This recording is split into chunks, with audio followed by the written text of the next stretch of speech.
Okay, so for this question, we had an iceberg floating in seawater. So there was there was actually a picture for this one, but I just kind of redrew one over here. The picture doesn't really matter. It just gave you like literally a picture of an iceberg floating in the ocean. So the question is, what fraction of the iceberg lies below the water level? Okay, so in this case, we have an object that's floating. So it's partially submerged.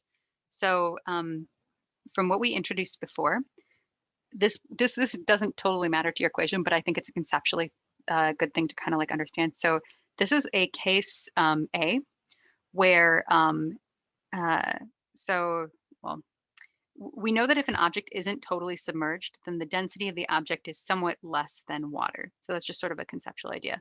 But if we have any kind of submerged object, we can use this relationship that we sort of talked about before.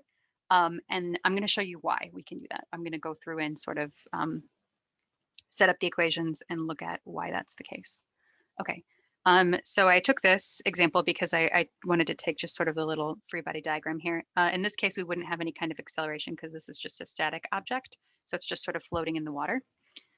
So these forces would be balanced here, right? So we know that we would have Fg is equal to B here. Okay, so the buoyant force would be equal to the your mass times gravity, essentially. So let's see here. So for our buoyant force, we know that the buoyant force takes into account, so we have P V times G, and we know that PV is going to give us our mass, right?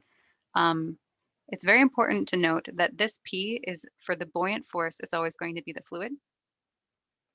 fluid displaced, okay? So in this case, for the buoyant force is going to be equal to the density of water, right, times the volume of displaced water times gravity. Okay. Now, what about the force of gravity here for this object? Well, for this object, we just have so we have ice here. So let's see what's going on with that. So we have the initial, let's say the initial density here, right, is equal to VI times gravity, basically. Let's call this one the initial, and then let's call, so this one is water, say PW. Okay, so PI just for ice. Okay, so we know that FG is equal to B, so let's set these two equal to each other, right? So we know that these guys are equal, so let's set this equal to this. So we have the density of ice times the volume of ice times gravity is equal to the density of water times the volume, right, times gravity. So the volume of water versus volume of ice here.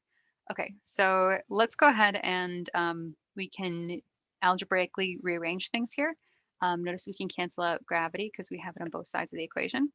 And we're going to end up with an expression where we have the volume of water over the volume of ice is equal to the density of ice over the density of water. Okay, so just algebraically rearranging both sides, and we end up with this relationship. Okay, so this relationship is going to give us the is like a fraction of the volume, and so the fraction of the volume, right, will tell us how much of the volume is submerged, essentially, for this problem. So in this case, we're going to look up the density of ice, and we're going to look up the density of water. Okay, so looking up the density of ice, we have this guy right here, right? This for our density of ice, and then we know that this is for our density of water, right? Okay, so from our lookup table, we're going to go ahead and plug those in. So we have the density of ice is going to be equal to 917 kilograms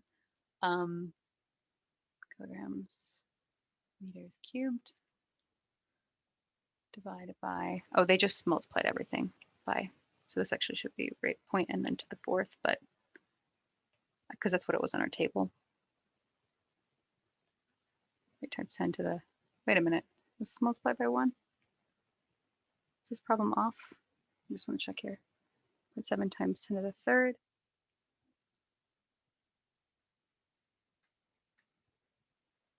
Kilogram. Interesting. I think that the solution is actually off by a factor of 10 because that's not correct based on the table. Your final answer works out to be the same, so it doesn't really matter all that much, but it's a little odd. So 0.97 kilogram meters cubed divided by 1.00 kilogram meters cubed. They are, so the actual, for water, they round for a lot of the tables. So like water is technically this. So you'll see that in the solution, but you can just use 1. It's okay. All right, and so the answer is going to be approximately 0.890 or 89%. Okay, so, all right. So in this case, what we did was we set the force of gravity equal to the buoyant force, and then we looked at the densities and the volumes of the two different objects. And then we realized that basically we can model the densities here, right? So looking at the density of ice over the density of water, this will tell us how much would be below the surface, essentially, and also how much would be kind of above. So 0.89. So 0.89% of the iceberg is actually below the water.